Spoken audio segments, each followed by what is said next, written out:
Hi, I'm Justin McClure, a content creator, businessman, keynote speaker, Forbes top influencer, sober person, and most importantly, I'm a dad to 3 amazing kids, have a beautiful wife. We have over 1 billion views, millions of followers across platforms. We try to use our influence for good. We did 10 videos with various special needs kids bringing awareness, cerebral palsy, Down syndrome. We try to have life lessons. We try to have positive content because the world needs it. Our friend Noah needs a new heart. Last year, this little guy needed a heart. We raised $50,000 with this video. We've worked with the biggest brands you can think of, Nike, Google, Disney, and we're so grateful for that.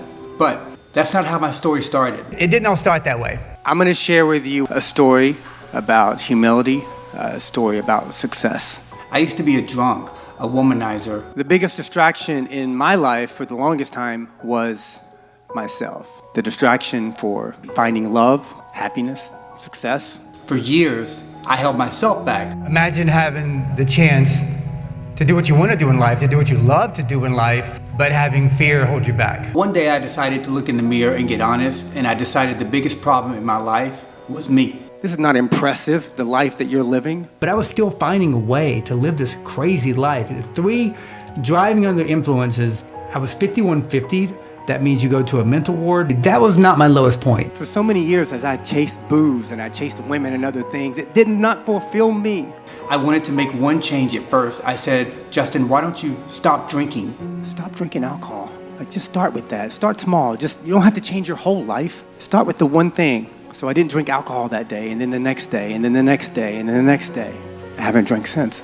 I'm not gonna drink tomorrow. After I stopped drinking for quite some time, I wanted to try to fix the problems that got me to that point. I went to therapy. I started getting in better shape. I started realizing that I didn't need to be in a relationship. I started realizing that I was really just an insecure person who wanted to be loved. But before I could be loved, I had to love myself. And if you just stay the course, good things will happen for you. And I'm like, I'm changing. I'm getting stronger. Through trauma and neglect and other things of why I was abusing myself and why I was making these choices. My mother had me when she was 15. My father died when I was 4. He was 20. My mother was a widow with 2 kids at 19. Life was very difficult. What I went through as a man and as a person to try to pursue what I really wanted to do in life. We have to, in a way, destroy the old me for the new me to live. I'd changed so much within a couple years that my heart became open to other people and human beings. Those little girls right there were already born, and I adopted those girls. And that's emotional, because it should be. And I want to feel that, because for many parts of my life, I didn't think I could be a husband or a dad.